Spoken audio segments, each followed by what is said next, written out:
ఒక కొత్త పుస్తకం మీరు కొన్నారు, అది ఏమైనా మాసిపోతుందేమో అనిపించింది, వెంటనే అట్టేస్తాం మనం దానికి. ఎందుకంటే మన చెమట తగులుతుంది, మచ్చలు పడతాయి, వద్దు అని అట్ట వేస్తాం. ఆ అట్ట దుమ్ముని, ధూళిని, చెమటని భరించడం వల్లే కదా లోపల పుస్తకం అందంగా ఉంది. తల్లిదండ్రులు ఆ చెమటని, దుమ్ముని, ధూళిని, కష్టాలని భరించబట్టే మనం ఎంత అందంగా ఉన్నాం.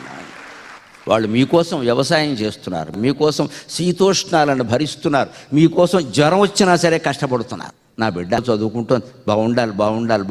ఇప్పుడు డబ్బులు కావాలి, మరి కష్టపడకపోతే అక్కడ రోజువారీ పళ్ళమ్ముకుని, కాయలమ్ముకుని కూడా ఇక్కడ చదివిస్తున్నటువంటి తల్లిదండ్రులు ఉన్నారండి. ఎంత శ్రమ పడుతున్నారో ఆలోచించండి. అట్ట మగ్గిపోయి, మాడిపోయి, చెమట పట్టేసి, దుమ్ము ధూళి భరించబట్టే కదా ఈ పుస్తకం అందంగా ఉంది. తల్లిదండ్రులు అంత కష్టపడబట్టే కదా మనం ఇక్కడ సౌఖ్యాలతో ఉన్నాం. మీ తల్లిదండ్రులు ఆనందించే విధంగా ప్రవర్తించండి, మీ తల్లిదండ్రులు ఆనందించే విధంగా ప్రవర్తించండి. వాళ్ళకి మచ్చ తీసుకురాకూడదు ఎట్టి పరిస్థితుల్లో. తల్లి కన్నీళ్లు పెట్టింది అంటే జీవితం అంతా శాపం అయిపోతుంది మనకి.